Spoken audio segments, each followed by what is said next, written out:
Hello everyone, welcome back. Today we're going to be talking about what caliber for your AR, what caliber for your pistol, okay?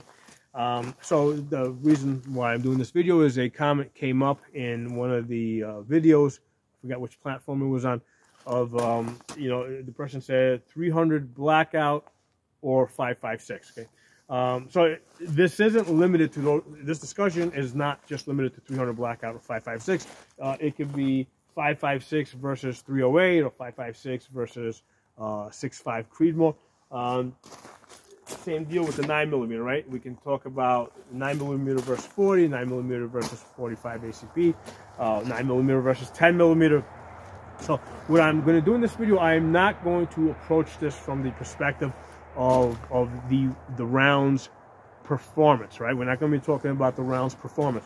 What I'm going to be approaching this from the perspective of how much ammunition can you afford to buy. Okay? So, and by the way, I'm assuming here that the person that asked this is a beginner, okay, which is fine, perfectly fine. The part of the reason why I do these videos is to bring new people into the community, to turn non-gun owners into gun owners. Okay, so as far as like I said, I'm not going to get into the performance discussion here because there's plenty of videos out there. I've done videos on there. I've done videos on the performance of these rounds. To sum it up really short, I mean, the 5.56 and the 9mm are very capable rounds. The military's been using them for a very long time.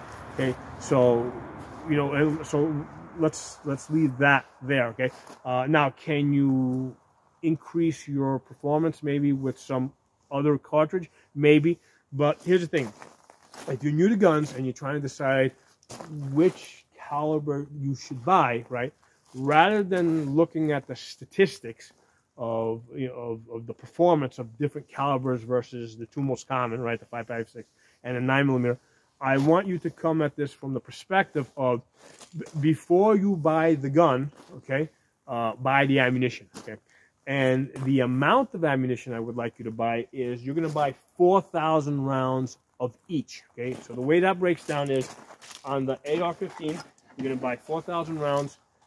2,000 rounds is for reserve, and 2,000 rounds is for training, okay? And then as you use up those training rounds, you're going to replenish it.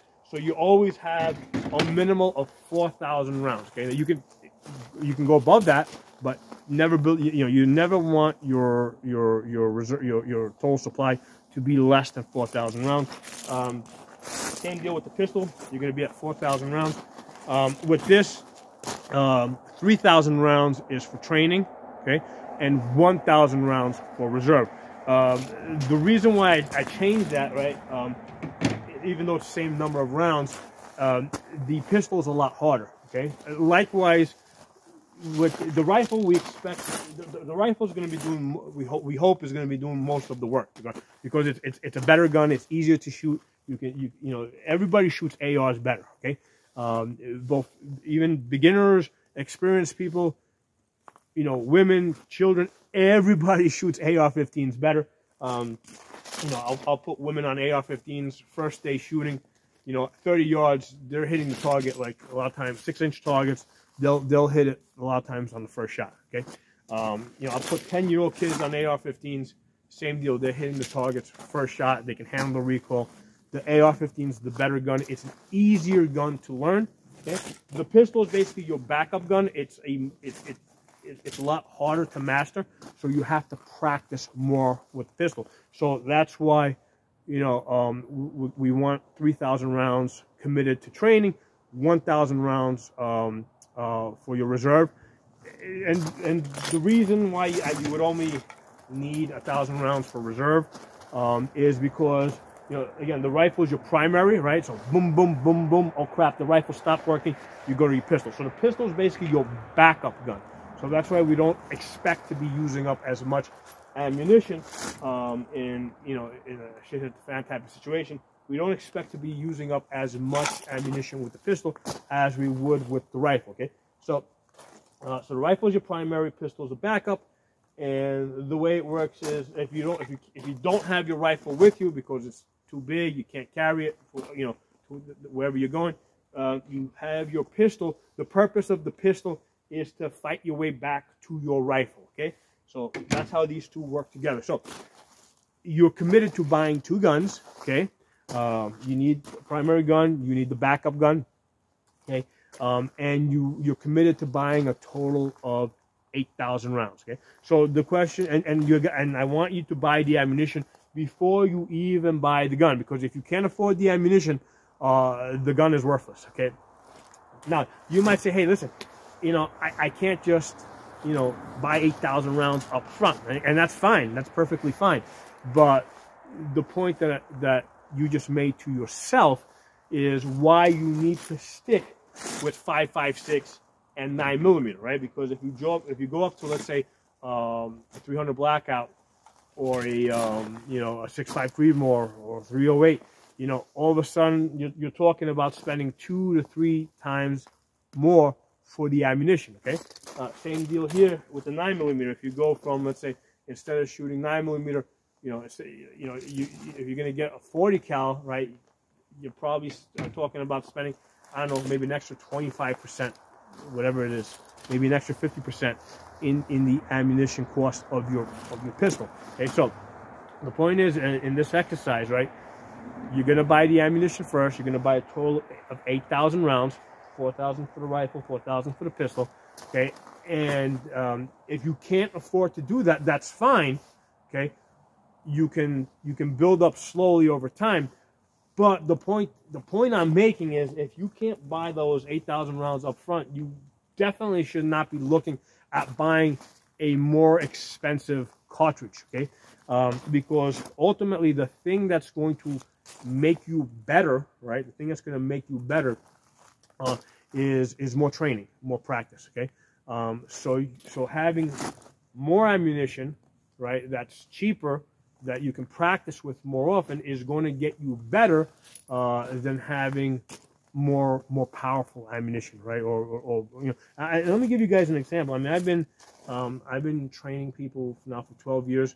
You know, for most of the time that I've been training people, I think maybe 95% of the ammunition that I used was all steel case, right? In fact, you can. And it is just a small sample here on the ground, right? You see all that rust-colored steel case over there, okay? Now, people will say, hey, steel case is not that great, this, that, the other thing. But you know what? Being able to practice more gets you better, okay? So I think, like, last year, I really started messing around with match-grade ammunition, because now I'm actually shooting at,